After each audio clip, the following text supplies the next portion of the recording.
Well, we got a delivery today. This is 3 yards of A1 masonry sand ordered from my local Site 1. And I've ordered from them in the past and been really pleased with the quality of sand that they drop off. No pebbles, no rocks, nothing like that mixed in. So I went ahead and ordered with the same business, which means today is going to be the leveling project. And we have 100+ degree temps, but I do have a little help on hand. And with a reduced load of sand, hopefully we can make fairly quick work of this. So let's get into it. What's up, guys? I'm Rhett. Welcome back to Lawn Insider. I am rocking my Make Lawn Care Great Again shirt for today's leveling project. If you want to pick one of these up and help support the channel, I'll have it linked in the description box below. The stage is finally set after a long week of hard work with the scalping and the verticutting and the aerating and the collecting 8 million bags of grass. It's finally time to level. We can see a green haze forming over the lawn, which is a good sign. It means we're actively growing, and hopefully after this leveling project, it will fill in fairly quickly. And I think we're actually going to get started here in the back today, because this is actually my primary focus, and this is a hole in the ground that is a result of a busted pipe from last fall when we had that severe drought summer into fall. It has since been repaired, but I haven't dealt with the hole, and I've kind of had to tippy-toe around it every time I've done any mowing or anything back here this spring. So I'm ready to get this fixed so I can just mow normally and not have to worry about falling into a hole every time I'm in the backyard. Briefly, I did want to cover some things that you need to do in your lawn to prep it for a leveling project. And the first thing is just going to be to scalp your grass. And the reason for that is just because it's going to be easier to move sand around short grass than it is in tall grass. So the shorter you can get your lawn, the more easily you'll be able to move that sand. So that's step one. The next thing that I did that you don't necessarily have to do is I verticut my lawn. And the reason I did is because I cut it down to 3/10 of an inch, and I still couldn't see dirt just because I had a very thick matted layer of stolons that set right on top of the soil. So I brought out my verticutter and sliced it up a little bit, and now I can see dirt in most places in my lawn, and I got rid of some of that extra material. And then the last thing that you're going to do right before your leveling project is going to be to core aerate, and that's going to allow the sand to mix in better with your existing soil. Next, I just wanted to go over some of the tools that I'll be using on this leveling project. And probably the most important one is still in the garage. It's the Gorilla Cart. It's what I use to transport the sand and distribute it across the lawn. And if you don't have something with an engine, I'd say that the Gorilla Cart's probably your next best bet there. As far as what I have laid out here, I have my landscaping rake. This one is 3 feet wide, picked it up from Lowe's, and I use it primarily just to knock down piles of sand after I've dumped them with the Gorilla Cart. So I don't use it much for the actual leveling. It's mostly used just to knock down piles. The next thing that I wanted to go over was this screen drag. This screen drag here, I got it from Amazon at this point, probably 4 or 5 years ago. I think it is a 5x3 if I'm not mistaken. And the only modification that I've made to it is I added this PVC pipe. This allows me to move it around the yard a lot more easily. It did have a smaller wooden handle, but maneuverability was a lot more difficult. So if you do purchase this, I would suggest that you do make this modification, especially if you're planning on walking around and dragging it as opposed to hitching it to a gator or a four-wheeler or something like that.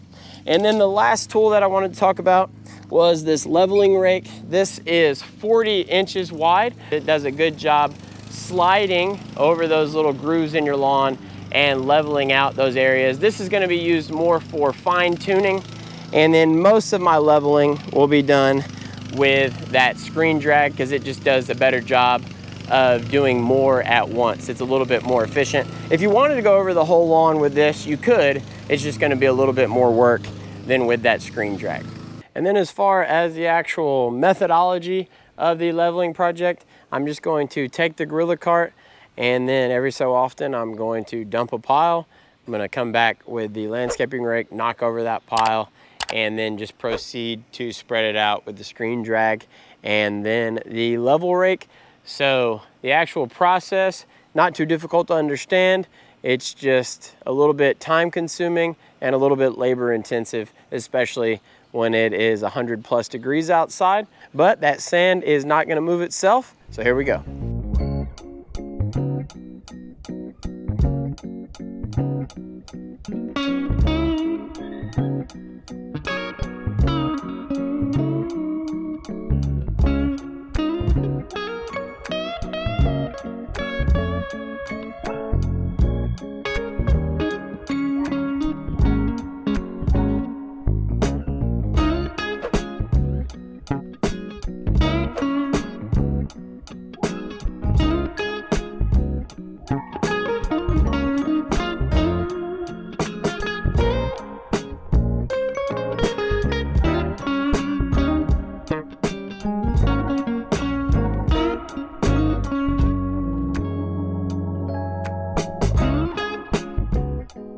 We have finished up with the distribution of the sand. The backyard and the side yard over here have most of the piles, and then the front yard actually only has 2 or 3 piles, and that's mostly by design. I didn't mean to put that few in the front yard, but I did want to do it last because I did want the back to get the lion's share of the sand. And the places that were the biggest problem areas, I put more sand. So like right here, for instance, there's a little trench almost that runs through there. It's lower in that area, so I put those 3 piles. And then over there in the corner, we have that hole that I was talking about earlier in the video, so I put a couple of piles there. But right now we're just going to go through with the landscaping rake. We're going to knock down all these piles, and then after that is when we grab the screen drag.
And here's a look at the backyard after the screen drag, and you can see it does a pretty good job of working that sand in, at least initially. Tomorrow I'll probably come out here with the level rake and do a few more passes with that just to get it really worked in, especially in some of those places that I know are my trouble areas, like that little trench area right here, and then over here in the corner where the irrigation pipe busted. But overall, I'm pretty pleased with that. It's definitely a lot less sand than we've used in the past, and I don't think that this will take very long at all to disappear in the grass, and I should be mowing in no time. I think I'll probably have a pretty good idea of this initial process with the screen drag. So just to save some time, and hopefully we are able to get everything spread out before it gets dark, I'm not going to film the rest of that. We just finished up with the entire yard with the screen drag. I did use the level rake in a few spots, but I did want to cover how I'm going to treat the watering. And tonight I'm going to run my irrigation to get down between 1/4 inch and 1/2 inch of water per station. And then tomorrow I'll show you the lawn, and you'll see a lot of the sand has disappeared just from that initial watering. And then since it's so hot, by mid-afternoon, all the sand will be dry again, and I'll be able to move it around again. And that's when I'll show y'all more in detail just how I use that leveling rake, so stick around. It's been about 24 hours since the brunt of the leveling project was completed, and here is what the backyard is looking like right now. And I'm just going to show y'all the back because this is where I put most of the sand. And you can see that quite a bit of it has already disappeared, worked its way in, and even more of it will disappear as I do a little work with this leveling rake that I'll show y'all here in a second. But I did want to give y'all a peek at the hole over here, and you can see I'm going to have to touch this up a little bit because the sand has already compacted below the surface next to it. So I do want to push more sand in here, just make sure that this area gets level and stays level, so I don't have to worry about the mower sinking into this spot whenever I am able to mow again. And I did want to say that the sand was not as pristine this time. So for whatever reason, I did get a little bit more red clay, and I didn't get a ton of it, and I didn't get a ton of pebbles, but there were a few pebbles in there as well. And I'm sure I'll continue to find those and throw them out as I continue to work this sand in. But for whatever reason, it wasn't as pristine this time. It was still pretty good. It just wasn't at that level that I was expecting it to be at. So I did want to make sure that I showed y'all some work with the leveling rake. Like I mentioned, I mostly just use this to kind of fine tune the job that the screen drag does. The screen drag does do most of the work in my leveling projects at least. But the way these work is that they are 40 inches wide. So as long as the hole or the groove or whatever you're looking to level out is less than 40 inches wide, it should glide on each side of that rut, and it's just going to slowly work that sand in. And it looks something like this. And you'll see that as long as that sand is dry, that the rake is going to move pretty easily across the ground, especially if you were able to scalp down your grass beforehand. And you would just do this, especially if you're gonna do your entire lawn, you would just do this in at least a couple different directions, because you want to make sure that you're really smoothing out that lawn. But that's what I'm going to do right now, is just go through the lawn with this level rake and then really focus over there in the corner and make sure that I'm getting that hole nice and flush with the ground around it.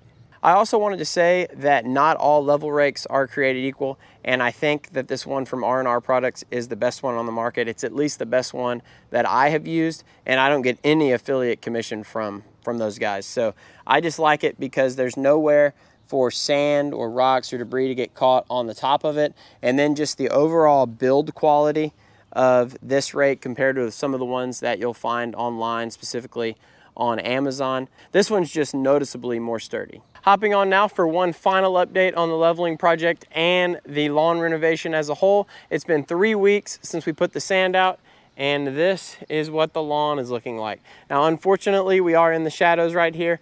I would say that we are roughly about 90, maybe 85% back as far as how good the yard is gonna end up looking post-leveling project. And you have to remember, I didn't just put out sand. I also scalped it down to nothing. I verticut it, I aerated it, and then I laid sand on top of that. And we are under water restrictions right now. Fortunately, right now for us, it's still 1 time per week, but I wouldn't be surprised if it did get dropped down to once every other week, like a lot of y'all are seeing in y'all's cities, because unlike East Texas and North Texas, we are still in a drought here in the Austin, San Antonio area. The lakes are all low, the aquifer's low, the rivers are low right now, so it wouldn't be a shock, but I do have that soaker hose that I got last year, and that did help me through some of those drought restrictions last year. But we'll have our fingers crossed, hoping we can get a little bit more rain to hopefully prevent or at least push back those watering restrictions. Right now I have been maintaining at 0.45 inches, which is actually a little bit lower than my normal maintenance height of cut. But the plan there is I'm going to try to keep it up at this height as long as I can. And then when I see it getting a little leggy, I can actually raise my height of cut, as opposed to just going the nuclear option and cutting it all down like I did this time. I have already put out a plant growth regulator on the lawn now, and it's working. It's growing a lot more slowly. I've only had to mow twice in the last 2 weeks, in fact, and it is slowing the recovery just a little bit, but it was worth it because my family and I actually went on vacation as well, and I had to put it out or the grass would have gotten away from me while I was gone. So I put it out, we were gone. I didn't mow for 7 or 8 days, and I didn't even collect half a bag when I finally mowed. So if you're not a believer in plant growth regulator yet, or if you haven't tried it, then I would urge you to at least look into it, because it does take a lot off your plate, especially if you're gonna be out of town. Here's what the side yard is looking like over here. You can see we got a pretty nice deep green color. There's still some spots where we do see a little bit of sand, especially when you are right over it. And here is some spots as well as we get closer to the gate back here. And here is the backyard. The backyard is filling in really well. It's probably almost 100% back, aside from the area over here where we really did the whole leveling project to get this filled in. And this is the spot where there was that busted irrigation pipe, but you can see that the Bermuda is doing its thing. It's filling in laterally, and then you also see some Bermuda poking up through the sand as well. And give it a few more weeks and you won't see this spot either. But I'm gonna go ahead and wrap this video up right here. I hope y'all enjoyed it. I hope you learned something. If you did, please leave it a like. If you're enjoying the content and you want to continue to see more of it, hit that black subscribe button below. And if you have any questions, comments, concerns, leave those in the comments section below. I'll see y'all again soon. Lawn Insider, out.